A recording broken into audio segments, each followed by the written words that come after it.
yang lagi booming-boomingnya dan banyak sekali masuk ke DM saya mempertanyakan soal prediksi ini. Saya mau ngucapin terima kasih dulu ya. Hari ini saya dikirim kursi naga ya. Terima kasih banyak untuk Papi dan Mami yang berada di Semarang. Terima kasih banyak ya, kursinya sudah saya pakai untuk syuting nih, kursi naga. Tuh lihat tuh, naga semua, naga semua, naga semua, naga semua. Dan ya, ini akan menjadi sebuah keberkahan untuk Papi dan Mami yang ada di Semarang. Oke. Oke, sekarang baru aku mulai cerita. Banyak pertanyaan yang masuk ya. Tentang kejadian di tahun 2026 ini. Dari yang masalah soal satanik, dari yang rencana 10 hari kegelapan tentang satanik, lalu tentang kiamat di bulan November, tanggal berapa katanya, tanggal 16 ya kalau nggak salah ya, pokoknya intinya November lah ya. Itu banyak sekali yang minta saya untuk bersuara itu ya, untuk membahas persoalan ini gitu. Dan maaf saya baru sempat hari ini gitu ya. Oke, langsung saja, tapi jangan lupa untuk yang belum nonton video-video sebelumnya di like, subscribe, share, komen, dan follow. Oke, dukung selalu YouTube Feni Rama Official. Teman-teman, kalau kita bicara tentang masalah kiamat, ya, prediksi kiamat, dan ini menjadi seperti berita besar. Sebenarnya kita itu sudah mengalami yang namanya berita akan terjadi kiamat itu tahun 2000 ya kalau nggak salah ya. Hah? Tahun 2000 kan, ya tahun 2000 gitu ya. Itu sampai ada keluar filmnya ya, film Hollywood sampai keluar gitu ya. Tahun 2000. Di situ sebenarnya berita ini nih sudah dibumingkan, sudah dinaikkan ya. Eh, Sebenarnya kalau saya tanggap, saya prediksi gitu ya, berita ini dikeluarkan ada beberapa eh, eh, saat-saat atau waktu-waktu tertentu dikarenakan memang ada tujuan tertentu gitu loh. Nah, kenapa saya bilang kayak gitu? Karena ketika manusia itu akan panik gitu ya, mengalami sebuah kondisi katanya kiamat, khususnya bagi uh, mohon maaf ya yang secara mungkin tauhidnya kendur gitu ya atau sama sekali tidak ada. Nah, itu akan menjadi sebuah psikologis yang benar-benar menyerang gitu. Dan terutama untuk anak-anak kecil gitu ya, anak-anak remaja. Nah, itu sebenarnya menurut saya nggak bijak dengan uh, dengan dengan menyebarkan berita tersebut gitu ya. Nah, kalau prediksi saya, apakah benar-benar terjadi?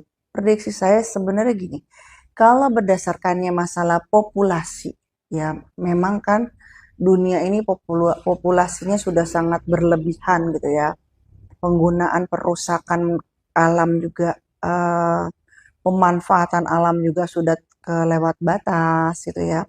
Dan memang banyak sekali kerusakan-kerusakan alam sepanjang saya jalan gitu aja saya melihat bagaimana kerusakan-kerusakan alam gitu ya. Jadi saya juga sebenarnya kayak ngebatin ya, wajar kalau sekarang ini posisinya alam itu lagi banyak goncangan atau lagi banyak bencana. Sebenarnya karena selalu saya bilang bahwa bumi kita lagi kondisi kesakitan gitu ya. Nah, itulah yang terjadi. Jadi kayak ada pentataan ulang kembali gitu ya. Peradaban baru kembali untuk uh, ibu bumi ini gitu. Nah, kalau karena masalah alasannya karena populasi terus akhirnya menyebabkan kerusakan alam, lalu berlanjutnya akan susahnya bahan-bahan makanan gitu ya, sumber daya alam gitu kan. Itu sebenarnya tidak perlu tahun 2026, tidak perlu bulan November, tidak perlu tanggal 16, itu sudah terjadi. Beberapa tahun ini sudah terjadi, 10 tahun ini sudah terjadi gitu. Nah, itulah itulah yang akan berakibat adanya bencana gitu. Jadi bumi tuh kayak ngupdate ulang gitu. Kalau handphone tuh kayak kalau itu tuh di apa ya? Di update ulang lah intinya seperti itu. Kalau kalau teknologi tuh di update ulang seperti itu gitu loh. Nah, kalau untuk masalah kiamat gitu, kalau kita dalam bahas masalah agama gitu ya, sebenarnya kiamat itu kan ada kiamat kecil, kiamat besar, ya nggak sih? Ya kan? Mungkin teman-teman udah pernah dengar seperti itu. Tuh. Nah, sebenarnya dengan keadaan bencana seperti ini, dengan keadaan itu udah termasuk dengan lingkungan pergaulan yang marak sekali yang namanya kehidupan bebas gitu ya. Dan semua segala apapun dihalalkan untuk hal-hal yang istilahnya uh, menentang agama gitu ya. Itu dihalalkan kayak di apa? Kayak di manusiawi aja gitu loh. Sebenarnya itu sudah masuk ke fase yang namanya kiamat kecil gitu ya. Tetapi bukan maksud versi bahwa akan terjadinya kiamat gitu loh. Maksud aku seperti itu. Kalau kiamat yang seperti kiamat yang dibayangkan seperti apa, tidak ada yang pernah tahu kiamat itu kapan ya. Dan tidak bisa ditentukan jamnya, tanggalnya, bulannya, tahunnya untuk kiamat. Karena kiamat itu adalah merupakan sebuah hak prerogatifnya Allah Subhanahu wa taala. Itu udah paten gitu. Nah, kita sebagai manusia hanya mempersiapkan nih sebelum itu terjadi apa yang harus kita persiapkan gitu ya. Entah amal ibadah kita, entah karma baik kita gitu kan. Itu yang menjadi kayak amunisi atau bekal kita untuk perjalanan yang panjang nanti di sana gitu. Nah, jadi uh, bila mana prediksinya berdasarkan sebuah ilmiah gitu ya. Kalau menurut saya itu hanya sebuah kosakata yang dibesarkan. Tapi kalau dia masuknya ke memprediksi sebenarnya seperti kiamat yang dimaksud dalam versi agama itu menurut saya tidak gitu. Tapi kalau kayak kosakata gitu bahkan akan terjadi seperti itu gitu kan ya sebenarnya udah terjadi dan itu bukan tahun 2026. 10 tahun yang kita mundur itu udah terjadi gitu populasi meningkat tetapi masalahnya gini, kita harus punya plan A, plan B kehidupan, gitu ya. Jadi saya selalu bilang bahwa perencanaan, gitu ya, itu harus punya, gitu loh. Ya minimal kita harus menjadi manusia yang mandiri, yang tidak bergantung dalam situasi kondisi dengan orang lain, gitu loh. Tetapi kita bisa mensituasikan dalam kondisi untuk diri kita dan keluarga kita. Minimal kalian semua bisa menjadi pemimpin untuk keluarga kalian atau kalian menjadi pemimpin untuk diri kalian sendiri. Gitu. Jadi persiapkan itu secara matang ya dengan ilmu yang banyak gitu ya. Perbanyaklah ilmu gitu yang bisa ilmu itu bisa bermanfaat untuk kalian gitu, berguna untuk kalian. uh, Jadikan itu sebuah apa hal kebaikan gitu loh. Ya memang ini adalah sebuah teguran buat kita bahwa banyak manusia dengan kemodernisasi ini memang tidak salah modernisasi, tetapi banyak manusia yang pada endingnya akhirnya melupakan yang namanya kacang lupa kulitnya, maksudnya adalah melupakan yang namanya sejarah itu sendiri. Sebenarnya yang saya khawatirkan adalah ketika itu menjadi teguran. Kok kenapa kita disuruh mandiri? Kok kenapa kita disuruh kembali ke dalam kehidupan yang tradisional, kayak menanam, mengelola makanan kita sendiri gitu loh. Kenapa? Itu sebenarnya poin pesannya tuh di situ. Hikmahnya tuh di situ. Karena pada zaman ini ya Pada saat sekarang aja, sudah banyak yang sudah melupakan sejarah, malah menenggelamkan segala adat istiadat, segala hal tradisional sudah ditenggelamkan. Apalagi namanya adat istiadat. Dibilanglah itu tidak baik, dibilang inilah, dibilang itulah segala macem gitu loh. Sebenarnya gini loh, kita tuh antara agama dengan budaya harus nikah, harus kawin. Itu pesan saya selalu seperti itu karena uh, suka tidak suka gitu ya, itu harus selalu bergandeng tangan. Adat gitu ya, adat istiadat tanpa agama juga itu akan, kalau bahasa saya itu akan kayak bisa berakibat ke ya kayak layangan singit lah, seperti itu bahasanya, seperti itulah ya. Nah, begitupun dengan apa, agama dan budaya memang harus kawin. Nah, yang saya khawatirkan adalah sebenarnya poin ini adalah kenapa kita harus introspeksi, kita selami.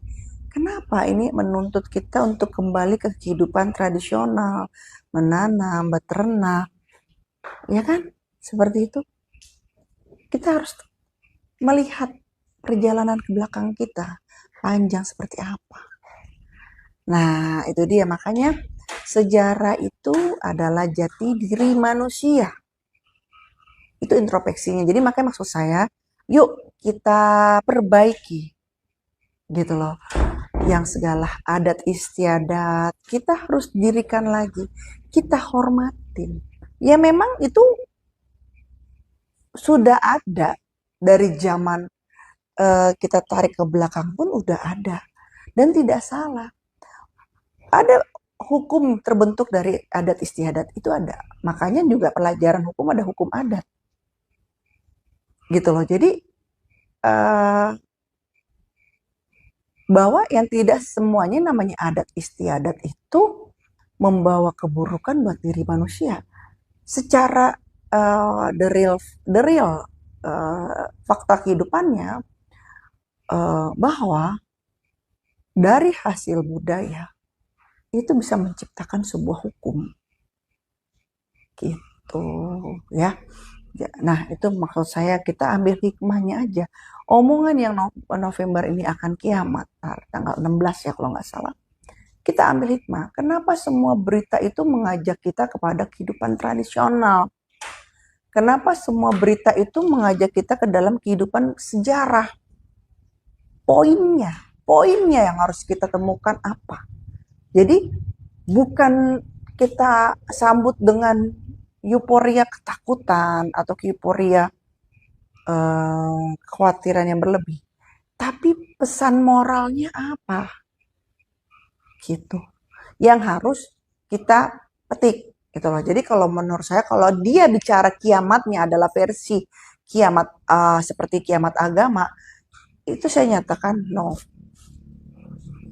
Tidak ada seperti itu karena saya juga masih yakin dan percaya kebaikan Tuhan yang Maha Esa gitu ya. Allah Subhanahu wa taala baik dan bijaksana terhadap kehidupan ciptaannya gitu. Nah, lalu saya membahas masalah satanik ya, 10 hari kegelapan satanik yang katanya diberitakan lampu akan totalitas padam. Dan memang ada beberapa titik yang terjadi. Sebenarnya bukan masalah Tuhan tidak sayang sama kita, bukan masalah tidak ada tangan Tuhan yang turun, bukan masalah itu. Kalau saya prediksi, ini keselarasan energi aja listrik ini, gitu loh. Karena kan memang kan perang Iran dan Amerika gitu kan, saya bilang udah pernah di media sosial manapun ya, bahwa Indonesia itu tidak kena akibat dari peperangan ini, tapi efek ya. Yang namanya efek itu bisa positif, bisa negatif. Tidak selamanya yang namanya efek itu berakibat negatif. Nah, ketika kita sedang dalam selarasan, pasti tentunya ada sebuah proses yang terjadi.